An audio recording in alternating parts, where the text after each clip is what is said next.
back inside the Gamecocks, the morning show. Brought to you by the official tailgate snack of the morning show and the show, Game Day Nuts. GameDayNuts.net. Make sure you've got them ordered for your tailgate. Go to GameDayNuts.net. They'll send them to your home. You can order the at-home kit as well if you'd like to make them and boil them yourself. Remember, these boiled peanuts don't have shells. And I know a lot of people like to crack the shells and things like that, but this is a convenience here. If you're going to take them into high school games or serve them at parties or whatever it is, man, they are the best of the best of the best. The Coastal Wave are my favorite by far. You can pull up the Chief Sports app. They're right there on the homepage. Click it, order it, bam, there you go. Coming right to your doorstep. Coming right to your doorstep now is Hale McGranahan with the BigSpur.com. What's up, brother? What's happening? How you doing? It's a heavy world out there today, Hale, but we've got a job to do and we're doing it. You had a job to do last Saturday night, really late. What time did you finally get home? Got home around 2:00, which should have been later if I'd stayed in the press box and worked from there like I normally would. But even before that game, leading up to it, Alex and I had all decided that we weren't going to stick around for too late after post-game interviews. So I was out of there at a decent hour, relatively speaking, and was able to fall asleep about 3:00, I guess. So late, but not as late as it probably could have been.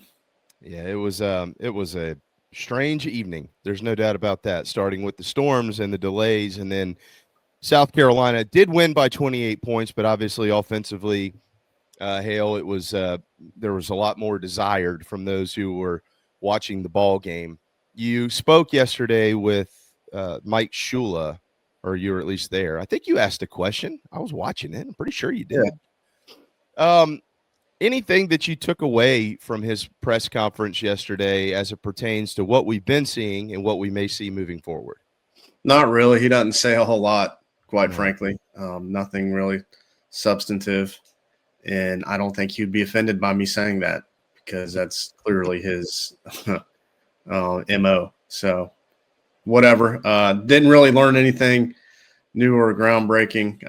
I think basically all of his press conferences sound like they could either be in the middle of spring practice or January or July or September. We're not going to find out a whole lot. Yeah, not a lot. Well, what we did find out was the availability report last night. Judge Collier is the only one, and Brady Hunt, those two guys, as of now, it looks unlikely or less likely that they'll play. The other guys are all probable, and then there's other guys who weren't even listed there. So overall, I guess what Shane said on Tuesday really, at least as it pertains to last night's 8-10 update, is kind of ringing true that everything or most everything was trending in the right direction. So that's a good sign. Yeah, I would say so. JT Gear not being on there at all, definitely a good thing. They're going to need all the guys they can to be ready to chase Pavia around on Saturday night, just given how active he is. And it's probably going to tire out some defensive linemen in a hurry if they're having to chase him, every direction you can imagine on just one play. So, yeah, that's a good thing. Yeah. Look, Hale, I know that you haven't, spent the last couple of weeks diagnosing the Vanderbilt football team. I got it. Not many of us have, although we've certainly peeked in and looked at a few things. But we did see Diego Pavia last year. I think personally he's a better player this year than he was last season. We'll see how it goes as the season moves along. Vanderbilt can run out of gas a little bit. They haven't been as deep in years past as maybe they are this go around. But as far as I don't know, people say, oh, you got to stop this guy. You got to stop LaNorris Sellers. You got to stop Diego Pavia. Really good players, it's hard to stop. So slow down generally is a better term for me. And when you look last year at what was the key to South Carolina's defense, right? It was everything up front for them. They generally could create a bunch of pressure by sending those four dudes and letting everybody else kind of clean it up from there. Just out of curiosity in watching with your eyes the last couple of games and watching the defensive front for South Carolina, maybe get a little bit healthier, watching some of these guys develop, play a few more snaps. Do you have an opinion as to how they will handle Diego Pavia defensively this weekend?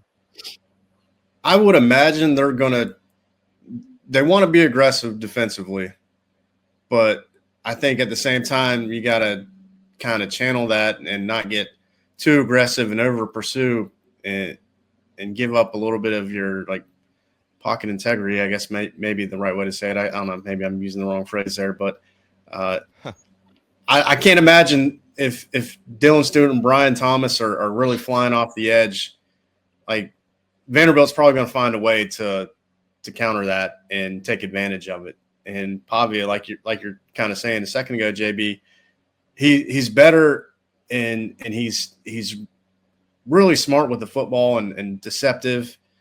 Like he was already good at that stuff last year, but just watching the condensed game Virginia Tech and Vanderbilt played, I mean, he's doing some things with the football that are pretty fun to watch, quite frankly, and can probably be really challenging to defend against because he's taking an option pitch and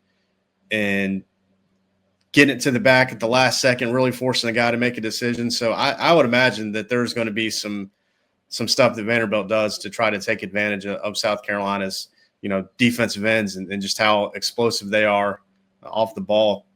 So I think it's going to be key for Carolina to try to not get too excited in their pursuit and try as best they can in some cases to keep him in front of them, especially because he's just so capable of when things break down, albeit in a different fashion than LaNorris Sellers, but getting out of there and going and causing some problems downfield. So it's a tricky balance, I think. Yeah, I referenced him in a positive way, not a negative way, as a trash quarterback. He can find trash yards. He could turn trash plays into productive plays. Those are the guys that just they cut you with it's 1,000 cuts, right?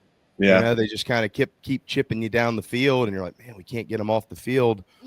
On the flip side, for South Carolina, 13 of their 20 drives this year have been 6 plays or less, and we've talked about that a bunch around here, and the fact that the time of possession for the offense has been concerning because the play calling differential from run to pass has been exactly the same basically in the last 2 ball games, and they've had the same results. Now, take into account the fact that 3 times the ball was punted to them and Vakari Swain took it to the house, yes, it's going to affect it. But offensively, they're not moving the football. And they got to stay on the field. And Mike Shula acknowledged that yesterday. He said, we've got to stay on the field. So I think it brings about, right, Hale, that general question of, has LaNorris Sellers kind of been boxed in to the left lane like the guys, that row of cars in the right lane? They won't let you over? No, that's not the issue, in my opinion. Okay. What is your opinion? Well, first of all, he has to play better. I mean, the very first play of that game against South Carolina State, there's a film breakdown that a guy posted on Twitter, and he's got Nick Harbor in one-on-one coverage. It's like, just throw it up there and let him go run underneath it and try to catch it. Yeah, I saw that. But he didn't do that. Then on third down of that drive, not his fault, but it's 3rd and 2, and they can't pick up a first down with a simple run play. That's not anybody getting boxed in. That's just not executing. I mean, pre-snap penalty at the start of drive number 2 before the drive even started. I didn't like the 2nd and 12 running back screen when you're backed up on your own goal line. So yeah, I guess we can consider that a coaching issue that I've got. I don't really care for that, and it got blown up or it got deflected and would have gotten blown up if Faison was able to make the catch. Then a 3rd down throw to Nick Harbor that went right through his hands. Listen, it was a hard throw, very fast, coming in hot. But if you're 6'5", 240 pounds and a freak athlete like Nick Harbor who wants to play in the NFL, you can't let that ball just squirt right through your hands. Like he didn't even bobble it. He had no chance of catching that ball. You gotta be better. Fumbled pitch on 1st down at the start of the 3rd drive, an illegal snap on 2nd down, a a 1 yard loss on second down after the penalty on a run, then another false start on 3rd and 14, again coming out of a timeout like that. Then Sellers, he almost gets sacked for another safety on that 3rd and 17 because he feels a little pressure off the right side. Pockets there. Protection wasn't perfect. Casey Henry and Trevon Ball had to, pass off a game, as guys say. There's a little twist by the end in the tackle.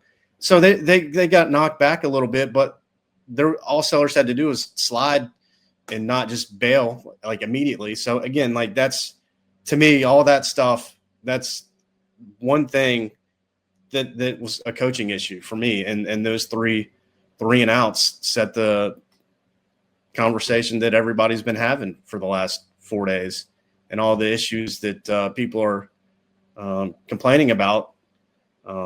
Those in particular, to me, were more about players not playing well. And there were several players who didn't play well. So maybe that's on the coaches, but defensively and on special teams, those issues weren't there. Okay. One of the topics that we've had, you got to pardon me a little bit here because I'm battling an illness. If you keep seeing me wipe my nose with a Kleenex. One of the topics we've had this week, and we've asked guys that I feel like would know better than me because I don't really know that much at the end of the day. Hale, neither do I. Talking to Steven Garcia and Preston Thorne. We'll talk to Perry here in a minute, DeMarco, and those guys. Maybe the greatest asset of any player on the offensive side of the football is LaNorris Sellers' legs. It doesn't mean he needs to be running the football 30 times a game. I'm not saying turn him into a running back or anything like that. But it has been questioned by many as to whether he is utilizing his strength enough. Have we learned anything about that this week? I think someone asked the question about the report from Tony that maybe he had spoken with Shula about wanting to run more. And I don't think he obviously gave an answer to that as you've already pointed out. But is there anything you'd like to add to that conversation?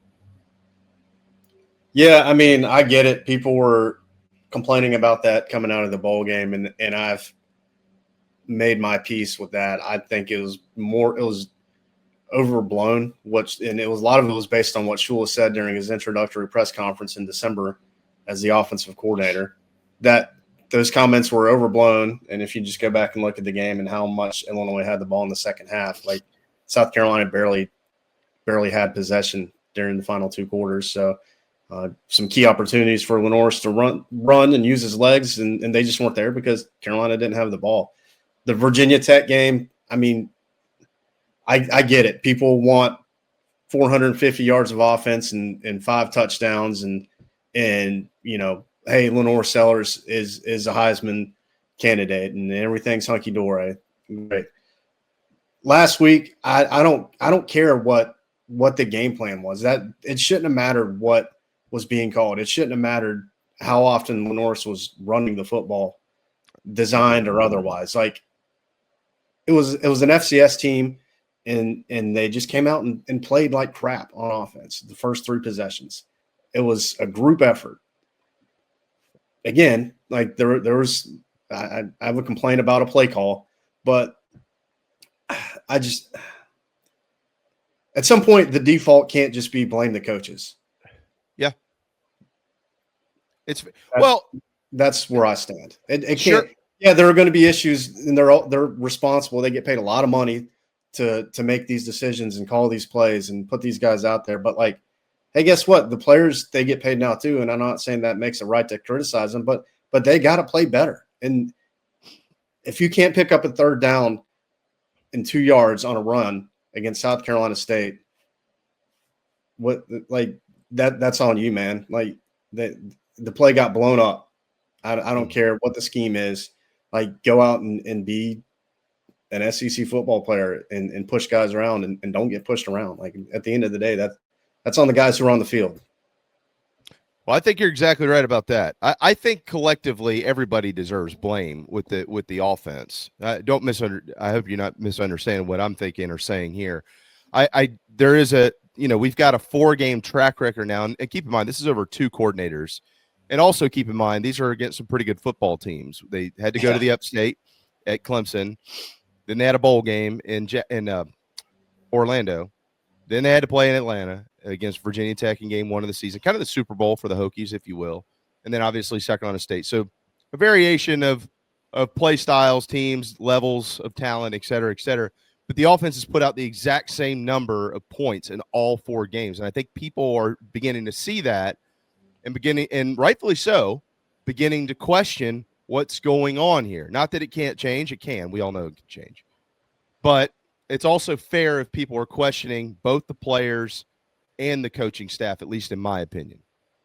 Yeah, I mean, like you said, Clemson at Clemson, that's a tough challenge. Illinois, it's not like Illinois wasn't any good last year. But let's also remember that South Carolina was without its starting running back, who was clearly a very integral part of that offense last season. And LaNorris didn't play well. I mean, the tone of some of these conversations, in my opinion, and completely different if he's just accurate on that final throw to Josh Simon. Probably not as, anxious as it's been this offseason or to this point in the season, but that's not how it happened. I don't know. I have a hard time of letting all those things like you laid out add up to the concern that some people have right now. I'm more concerned about the guys just coming out and playing terrible on offense in the first quarter of that game against South Carolina State. That's my biggest concern. If the results continue to be what they are on offense, then I'll be wrong. And I don't think they're going to continue on this track, for one. So it's only a matter of time before it gets better. And I'm not just sitting here repeating what Shane Beamer said on Tuesday, but I mean, 12 months ago, there were plenty of folks who were very concerned about LaNorris Sellers in this offense, and it ended up pretty okay, I think. So, I think they're going to be fine. They just got to start playing better. Yeah, I'm with you. Hey, look, I'm with you. And I understand the fans, because this is a season where I think a lot of people thought something is possible, which obviously still is very possible. That's never happened around here before. And they're getting a little anxious and a little worried. And I got it. I think we all get that. To your point, I agree. We sit here and watch it on television or in the ballpark and then talk about it all week long. These guys watch it 12 hours a day. They're not looking at this going, well, everything's fine. They're working on getting this thing fixed. There's no question about that. And if they do, they're going to be fine, by the way, on Saturday night against Diego Pavia and Vanderbilt. Real quick, final one here. It looks like the Gamecock football program has been basically all class. Don't take the bait on all of this stuff that's come out of Nashville the last couple of months going into the weekend. But I suspect Vanderbilt, when they run out of their tunnel around 7:50 or so on Saturday night, they're going to be anxious to get in front of that 80,000 seat environment. They're not going to be scared about it. This is an environment Diego Pavia wants to play in. So what's key early in the ball game, in your opinion? For South Carolina offensively, I think Justin was kind of saying it near the end of his spot, but just maintain possession and put a drive together. Yeah, stay on the field. Yeah, and do it more than just on the first drive and not again until later in the game. Like, stay on the field and don't let your defense have to keep picking you up and dragging you back towards the finish line. Special teams too, for that matter. So, yeah, just pick up some first downs and some yards and run the ball effectively like that. Again, going back to my frustration with that South Carolina State game, like, I thought that was going to be an opportunity for them to be able to run the ball, and they really couldn't because they were backed up and kept being second and third and long. So, get out of second and third and long and move the football a little bit and keep the other guy off the field. So that to me is kind of where it starts. We'll see if we can get it out on the perimeter this weekend, Carolina. Get some playmakers in space and let them play. All right. A bunch of players are going to be in town this weekend, Hale. You got a whole list up, and that might not even be the complete list on thebigspur.com right now, but give us the highlights of this weekend's visitors and any notables from last weekend's visitors. Yeah, so last weekend was pretty impressive from a recruit guest list standpoint, it was really good for Carolina, especially with it being South Carolina State. Obviously, recruits want to go to big games, and that was not really a big game, so to speak. So guys like Jaden Bryant, who will be back this week. He was at the game last week. Julian Walker, probably should have started with Julian Walker, the Dutch Fork defensive end. He was at the game last week. He'll be back this week. Door's still open there, as I've been saying since June 19th or whatever day it was he committed to Michigan. He'll be back. Then they're going to have some other 2027 defensive linemen, some ends, some tackles, including the number one ranked defensive end in the country for 2027. He's supposed to be there. Damian Guyton. He's been to Carolina a few times this year. Obviously not since he committed to Texas Tech, but came down a couple times in the spring, and he's been to Columbia a handful of times already. So, yeah, I mean, I think there's a legit shot at him. How legit, who knows? But it's not like this is his first visit. Then, yeah, there's a whole bunch of 27s and 28s who are coming in. The 2026s are mostly the commit. I mean, Landon Duckworth's going to be back, like we've talked about on the Big Spur, and Darius Gray coming back down for his first game of the season. I thought his first game was going to be the Kentucky game, but he'll be there on Saturday. So just about all of the 26 commitments will be there. Not all of them, but a majority of them will be at the game as well. So it's going to be a busy recruiting night for Carolina. It's a classic recruiting weekend under Shane Beamer, if you ask me. He's been masterful at getting big-time prospects who are uncommitted, maybe committed elsewhere, but definitely uncommitted to South Carolina on campus in big atmospheres with guys who have already chosen to play for the Gamecocks. And that has seemed to have had an amazingly positive effect over the last few years, Hale. So maybe they're expecting more of that after this weekend. Yeah, I mean, it's been a really good – it really started with that Tennessee game in 22, I guess it was.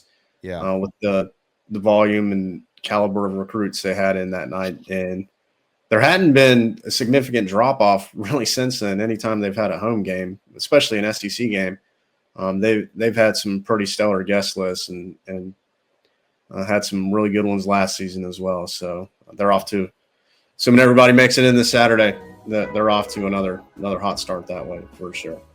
We need another Hale McGranahan. How do you cover all these guys and cover the game? I don't know how you do it. I guess I got a lot of practice. I don't know. Been doing it for a while. You can write with both hands? No. Well, I can type with both hands. Do that. Well, that helps. Yeah. That helps. Alex Jones, hey, and I'm not saying Alex Jones is another Hale McGranahan because he is his own man, his own Alex Jones, if you will. He does a great job in covering the game and recruiting as well. So it's not just me by any means. He's right there too. The pride of Hampton County, Alex Jones. That's right. Well, Hale, great report. Great stuff as always. The Big Spur right now is just loaded with information for the weekend, and I anticipate between now and the weekend there will be a lot more to pass along as well. And we'll certainly look forward to hearing the reaction, hopefully from a win for Gamecock football another late night at Saturday night at Williams Brice. We'll talk to you next week, my friend. Thanks for all you do. Appreciate you, JB. Be well. My man. Thanks, bud. There you go. Hale McGranahan.